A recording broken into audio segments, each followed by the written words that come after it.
अस्सलाम वालेकुम क्लास। अपने प्रीवियस लेक्चर में हमने डिस्कस किया था methods to measure elasticity of demand. तो बेसिकली हमारे पास 3 मेथड्स थे, जिसमें पहला मेथड जो था वो हमारे पास क्या था, यूनिटी मेथड, एक्सपेंडिचर मेथड या फिर आउटले मेथड। तो आज के हम लेक्चर में अपने यूनिटी मेथड को डिटेल से डिस्कस कर रहे हैं कि यूनिटी मेथड या फिर आउटले मेथड को जो है वो किस तरह से हम कैलकुलेट करते हैं या मेजर करते हैं। तो यूनिटी मेथड या आउटले मेथड की 3 सब डिविजन्स हैं।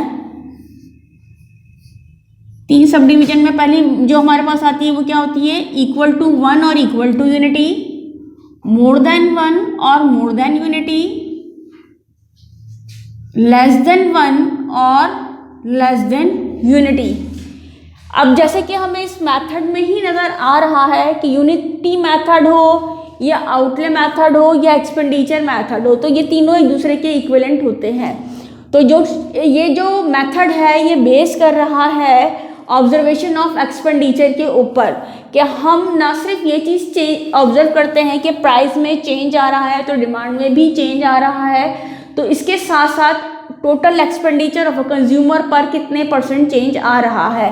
लेट्स सपोज कि हमने डिस्कस किया पहला कंडीशन कि जब किसी भी जो प्रोडक्ट है उसकी प्राइस जो थी वो कितनी थी, पर यूनिट जो प्राइस थी वो कितनी थी, 10 रुपीज़। तो उस वक्त उसकी जो यूनिट्स हैं वो कितने सेल हो रहे हैं, 5 यूनिट सेल हो रहे हैं। जो बंदा भी इस वक्त उसके 5 यूनिट परचेज कर रहा है, इट्स मीन कि वो 10 5 50 रुपीज़ जो है वो एक्सपेंड कर रहा है उस प्रोडक्ट को परचेज करने के लिए। अब जबकि प्राइस जो है वो 10 रुपीज़ से डिक्रीज होकर ₹5 पर चली जाती है, तो according to the law of demand quantity demanded क्या होगी, इंक्रीज हो जाएगी। तो जब कीमत 10 रुपये से 5 रुपये पर आई तो क्वांटिटी डिमांडेड इंक्रीज हो गई 5 यूनिट से 10 यूनिट्स पर। लेकिन अगर हम देखें कि इसका एक्सपेंडिचर कितना जा रहा है, 10 5 50, there is no change in expenditure. Consumer पहले भी 50 रुपये खर्च कर रहा था, कंज्यूमर अब भी 50 रुपये खर्च कर रहा है, उसके टोटल एक्सपेंडिचर में कोई चेंज एग्जिस्ट नहीं हुआ।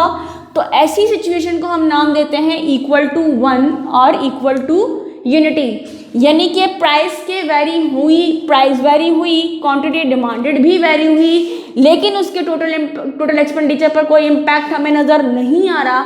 तो this situation is known as equal to 1 और इक्वल टू यूनिटी। देन हम इसकी सेकेंड सब टाइप पर आ रहे हैं, लेस देन 1 और less than unity. Initial price जो थी वो कितनी थी, 10 रुपीज़ थी, तो उस पर जो सेल थी वो कितनी थी, 50 यूनिट्स, यानी कि जो टोटल अमाउंट एक्सपेंड इस वक्त हो रहा है वो कितना हो रहा है, ₹50। अब प्राइस क्या हो गई है, डिक्रीज हो गई है, 10 रुपीज़ से 4 रुपीज़ पे चली गई है। और इसके ही इम्पैक्ट जो है वो हमें क्वांटिटी में डिमांडेड पे क्या नज़र आ रहा है कि पहले जो है वो उस प्रोडक्ट के 5 यूनिट सेल हो रहे थे, अब जो है वो कितने यूनिट सेल हो रहे हैं, 8 यूनिट सेल हो रहा है।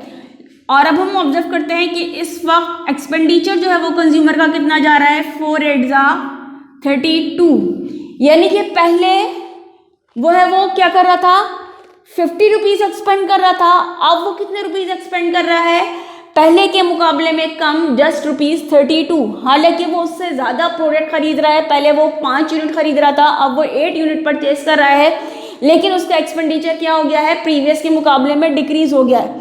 तो ऐसी सिचुएशन जब प्राइस डिक्रीज होने के साथ साथ total expenditure of a consumer भी जो है वो डिक्रीज हो जाए, तो उसे हम नाम देते हैं लेस देन 1 या फिर लेस देन यूनिटी का। तो इस सिचुएशन के लिए हम क्या ऑब्जर्व करते हैं कि हमारा एक्सपेंडिचर जो है वो पुराने के मुकाबले में कम हो गया जब प्राइस डिक्रीज हुई। तो थर्ड सिचुएशन हमारे पास इससे रिवर्स सिचुएशन आ रही है, मोर देन 1 की या फिर मोर देन यूनिटी।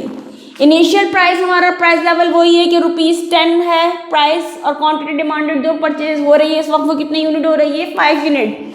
तो इट्स मीन कि टोटल एक्सपेंडिचर जो कोई भी कंज्यूमर इस वक्त पे कर रहा है या बेयर कर रहा है वो कितना है, ₹50।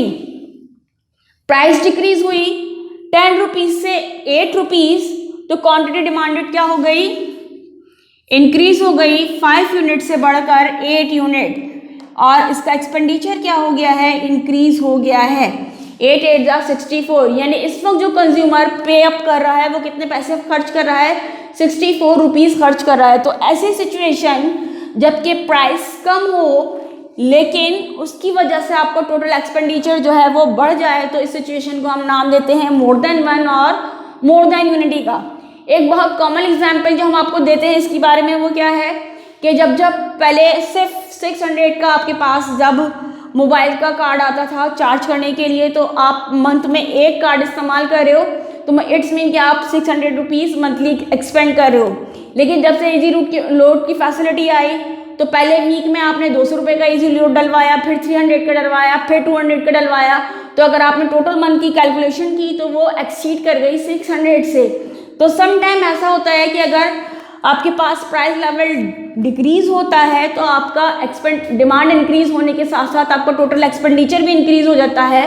तो ऐसी सिचुएशन को हम नाम देते हैं मोर देन वन और मोर देन यूनिटी का।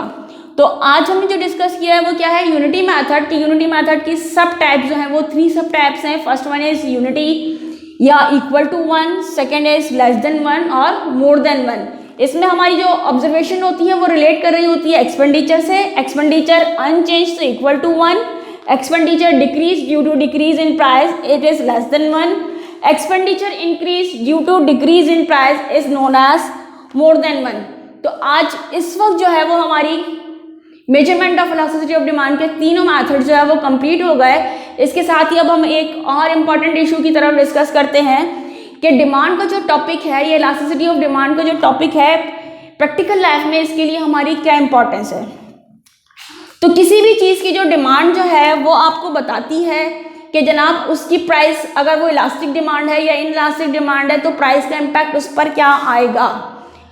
तो एक फाइनेंस मिनिस्टर के लिए ये चीज़ बहुत ज़्यादा हेल्पफुल होती है, क्योंकि उसको क्या चाहिए, अर्निंग चाहिए, और जो गवर्नमेंट की अर्निंग है वो क्या है, मेजर सोर्स ऑफ टैक्सेस। तो ऐसी प्रोडक्ट पर अगर हम ऐसी प्रोडक्ट की प्राइस पर अगर हम टैक्स इम्पोज करते हैं जिनकी डिमांड जो है वो प्राइस चेंज होने के साथ साथ चेंज नहीं हो रही होती, तो उससे हमारी रिकवरी जो है वो बहुत अच्छी होती है। तो इस तरह से गवर्नमेंट को जो है वो टैक्स के ज़रिए से रेवेन्यू जनरेट करने में के लिए ये टॉपिक जो है वो बहुत ज़्यादा हेल्पफुल होता है।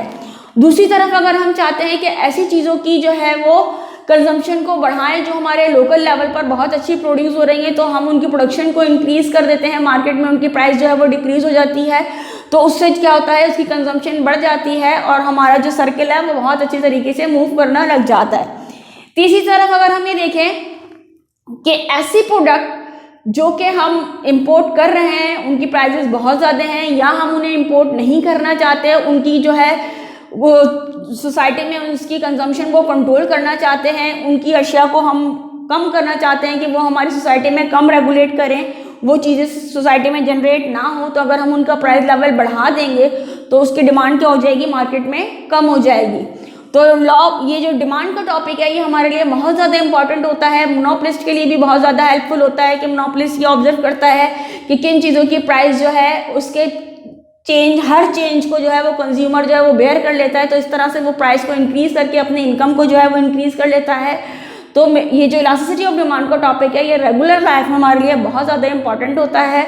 किसी भी किस्म के इंटरनल इश्यूज़ को भी, यानी कि अगर हम इंटरनेशनल लेवल पर भी बात करें कि इंटरनेशनल ट्रेड में हम अपनी प्रोडक्ट को अगर अच्छे तरीके से सेल करना चाहते हैं, ज़्यादा क्वांटिटी में सेल करना चाहते हैं, तो फिर हमें मार्केट कंपेयर करते हुए अपनी प्रोडक्ट की प्राइस को कम रखना होगा ताकि हमारी प्रोडक्ट की जो है वो सेल बढ़ जाए, और जब सेल बढ़ेगी तो ऑटोमेटिकली हमारा जो प्रॉफिट है या रेट ऑफ गेन जो है वो हमारा क्या होगा, इंक्रीज़ हो जाएगा।